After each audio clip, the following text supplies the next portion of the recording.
Hello दोस्तों, नमस्कार। स्वागत है आपका सेवियर्स एजुकेशन यूट्यूब चैनल पे। Today we are going to discuss about class 11th। आपकी बुक जो है हॉर्नबिल, उसका पोइट्री सेक्शन अपन डिस्कस करने जा रहे हैं, जिसमें आज थर्ड पोएम जिसका टाइटल है the voice of the rain, इसके बारे में अपन डिस्कस करेंगे। इससे पहले जो दो पोएम्स है ए फोटोग्राफ और द लंबरनम ट्री, इन दोनों का डिस्कशन अपन कर चुके हैं। अगर आपने वो वीडियोस नहीं देखे हैं तो इसी चैनल की प्लेलिस्ट में जाके वो देख सकते हैं। अभी तक अगर आपने चैनल को सब्सक्राइब नहीं किया है तो सब्सक्राइब कर दीजिएगा, बेल आइकन को प्रेस कर दीजिएगा ताकि लेटेस्ट वीडियो नोटिफिकेशन आपको मिलते रहें। और अगर आपको ये पोएम पसंद आती है तो अपने फ्रेंड्स के साथ भी शेयर कीजिएगा ताकि उनको भी कुछ बेनिफिट्स मिल सकें।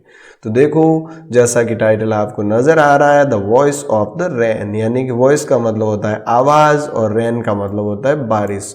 तो बारिश की आवाज़, बारिश जो है, क्या आपने कभी फील किया है इसको, बारिश को, कि भी बारिश जो है नेचर के बारे में ये पोएम है जिसमें अपन बारिश की ब्यूटीफुल जो सुंदरता है उसके बारे में चर्चा करेंगे। और ये जो पोइट है ये है आपके वॉल्ट विटमैन, और वॉल्ट विटमैन जो है एक अमेरिकन पोइट है और इनको जो है फादर ऑफ फ्री वर्स कहा जाता है। फ्री वर्स का मतलब जिसको हिंदी में कहते हैं मुक्त छंद, लिखने की जो एक लेखन शैली होती है उसमें जो है फ्री वर्स के फादर इनको कहा जाता है। यानी कि इन्होंने मोस्टली बहुत ज़्यादा यूज़ किया है फ्री वर्स का, इसीलिए इनको फादर ऑफ फ्री वर्स कहा जाता है। तो ये एक अमेरिकन पोइट है, बहुत रिनोन जाने माने कवि हैं, और इन्होंने जो है इस पोएम में वॉइस ऑफ द रेन यानी बारिश के बारे में बताया है।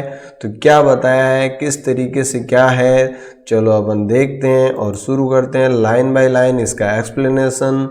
बने रहिए वीडियो के अंत तक। कोई भी शब्द आपको समझ में नहीं आए या लाइन समझ में नहीं आए तो आप एक बार दोबारा देखिए या कमेंट में ज़रूर डाल दीजिएगा ताकि मैं उसका सॉल्यूशन करने का प्रयास करूँगा। तो let's start the poem. And who art thou said I to the soft falling shower।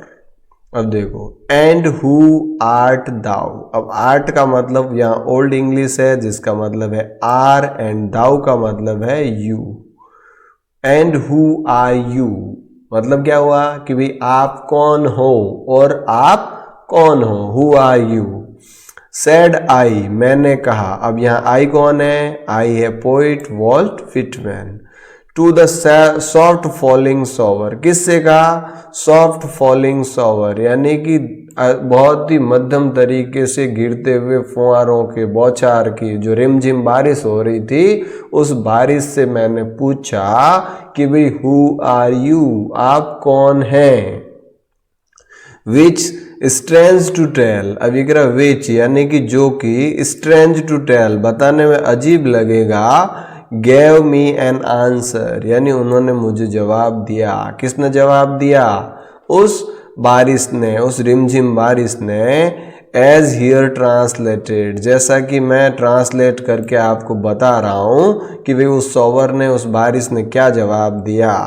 जवाब क्या दिया, देखो, आई एम द पोएम ऑफ अर्थ। कौन हूँ मैं, आई एम, मैं हूँ, द पोएम ऑफ अर्थ यानी कि इस धरती की कविता हूँ। अब आई, जहाँ भी देखो जो नेचुरल एलिमेंट्स है जो ह्यूमन नहीं है और उनके लिए अगर आई यूज हो तो इसका मतलब क्या है, उसको पर्सोनिफाई किया हुआ है। पर्सोनिफिकेशन नाम का जो लिटरेरी टर्म है वो यूज हुआ है। जिस प्रकार से हिंदी में मानवीकरण आपने पढ़ा होगा वही इंग्लिश में पर्सोनिफिकेशन है। तो यहाँ भी जो है पर्सोनिफाई किया है नेचर को, इसको रेन को एज ए ह्यूमन, कि भी उसने कहा I am the poem of earth, मैं कौन हूँ, धरती की कविता हूँ। Said the voice of the rain, said यानी कहा, the voice of the rain यानी रेन की वॉइस ने।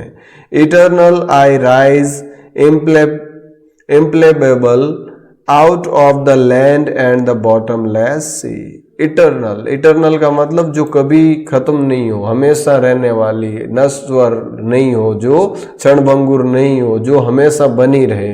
तो इटर्नल यानी हमेशा। आई राइज यानी मैं उठती हूँ, बनती हूँ। इनपैल्पेबल, इनपैल्पेबल का मतलब जिसको नज़र दिखाई नहीं दे, जिसको अपन देख नहीं सकें, तो I rise impalpable out of the land and the bottomless sea. कहाँ से उत्पन्न होती हूँ मैं? मेरी उत्पत्ति स्थल क्या है? Land and the bottomless sea. Bottomless sea का मतलब अनंत गहरा समुंदर। तो यहाँ कह रहा है मैं जो है वो क्या हूँ? धरती की कविता हूँ, और मेरी उत्पत्ति जो है वो कहाँ से हो रही है? लैंड एंड बॉटमलेस सी। अब लैंड से कैसे भाई बारिश कैसे बनती है? तो आपको पता ही है कि भाई जब इवोपरेशन होता है, वाष्पीकरण होता है, हम जो है कपड़े अपने सुखाते हैं तो वो कैसे सूख जाते हैं? कैसे सूखते हैं? उसके अंदर का पानी कहाँ जाता है? वही वाटर वेपर के रूप में इवोपरेशन के द्वारा जो है, या समुद्र के अंदर का पानी जो है भाप बनकर ऊपर उड़ता है, और ऊपर जाकर जो है वहाँ जब वो ठंडा होता है और वहाँ पानी की बूंदों के वाटर ड्रॉपलेट्स के रूप में बन जाता है, और वही जो है वापस बरसता है। तो ये कह रहा मैं हमेशा जो है अब ये जो प्रक्रिया है ये हमें नजर थोड़ी ना आती है कि भाई कपड़ा सूख रहा है तो इसका मतलब पानी उससे निकल रहा है और ऊपर जा रहा है और बूंद बनी और वापस नीचे आया, ये प्रोसेस हमें नहीं दिखाई दे रहा ना। तो इसीलिए ये कह रहा है कि भाई मैं जो है इनपैल्पेबल तरीके से जो है वो हूँ, और मेरा ओरिजिन जो है, मेरा जो बनने का जो सोर्स है वो लैंड एंड बॉटमलेस सी है। और वहां से कहाँ जाती हूँ? देखो, अपवर्ड टू हेवन, यानी कि अपवर्ड ऊपर की तरफ, द हेवन यानी स्वर्ग की तरफ जाती हूँ। वेंस जहाँ की Wesley formed all together changed, और वहां पर जो है वेजली फॉर्म्ड यानी कि फॉर्म मेरा बदल जाता है, चेंज हो जाता है, एंड येट द सेम, हालांकि मैं जो है वो सेम ही हूँ।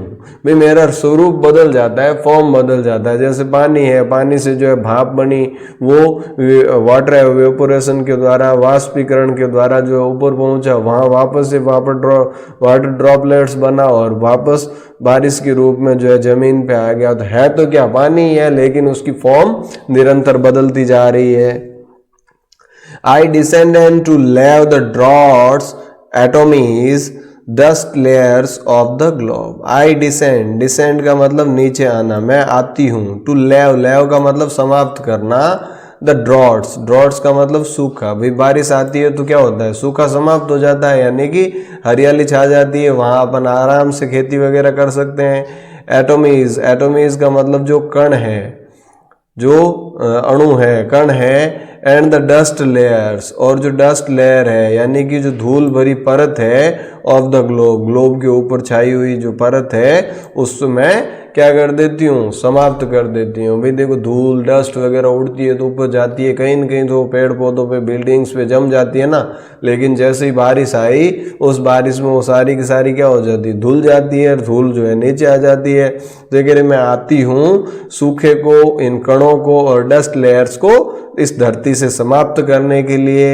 And all that in them without me were seeds only latent unborn, and all that in them, और इन सभी में, without me यानी मेरे बिना, were seeds only latent unborn, जो सीड्स है, जो बीज है, वो क्या रहते हैं? लेटेंट का मतलब छुपे रहते हैं, अनबॉर्न यानी बिना उगे। भाई जो है जब तक बारिश नहीं होगी तो जो बीज है भले ही वो जमीन के अंदर दबा हुआ ही है, तो वो छुपा हुआ तो है, लेकिन वो स्प्राउट थोड़ी ना होगा, उगेगा नहीं ना। तो एक मेरे बिना जो है सीड्स भी लेटेंट रहते हैं, अनबॉर्न रहते हैं, यानी छुपे हुए रहते हैं, उग नहीं सकते। And for ever by day and night, अभी कह रहा फॉर एवर, और हमेशा, बाई डे एंड नाइट, चाहे वो दिन है या रात, I gave back life to my own origin, मैं अपना जीवन जो है अपने ओरिजिन, अपने स्रोत में वापस देती रहती हूँ। यानी कि ये जो वर्षा चक्र है ये बनता रहता है, निरंतर ये चलता रहता है। And make pure and beautify it, and make pure, और इसको शुद्ध बनाती रहती हूँ। भाई समुद्र का पानी पीने योग्य थोड़ी ना है, लेकिन वाटर का सोर्स, जो रेन का, बारिश का सोर्स तो वही है ना। तो ऊपर गया, क्या हुआ? प्योर हो गया, शुद्ध हुआ, और वापस आते ही अपन बारिश के पानी को पीते हैं ना, वाटर हार्वेस्टिंग के थ्रू। तो यहाँ पर जो है make pure and beautify it, beautify it यानी इसकी खूबसूरती को बढ़ा देती हूँ। अब कैसे? बारिश होगी तो क्या होगा भी? जो है नेचर का श्रृंगार होगा, पेड़ पौधे उगेंगे, हरियाली होगी, तो यहाँ से जो है सीनरीज की ब्यूटीज बढ़ेगी ना। तो मैं क्या करती हूँ, make pure and beautify it, यानी इसको शुद्ध कर देती हूँ, इसकी खूबसूरती को और ज़्यादा बढ़ा देती हूँ।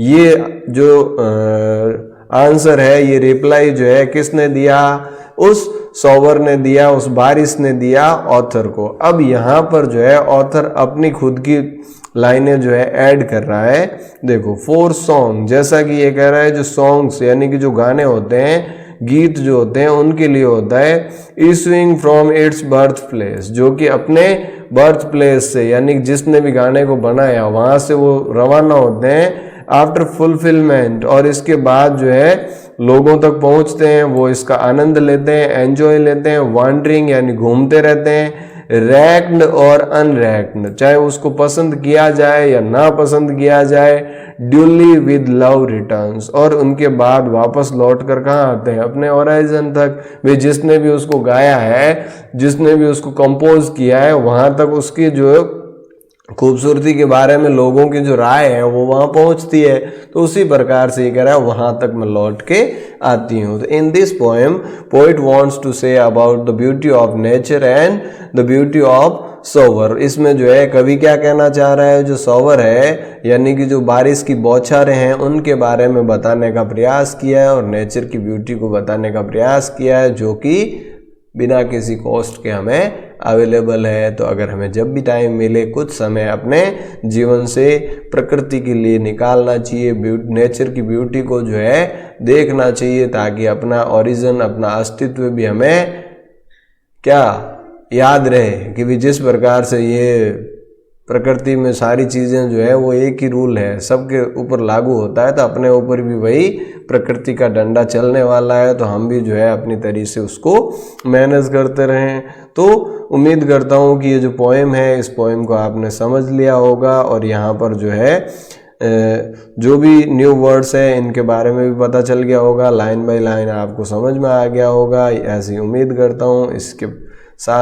इसी के साथ आज के इस सेशन को यहीं विराम देंगे। मिलते हैं अगले वीडियो में अगली पोएम के साथ। तब तक के लिए थैंक यू। जय हिंद, जय भारत।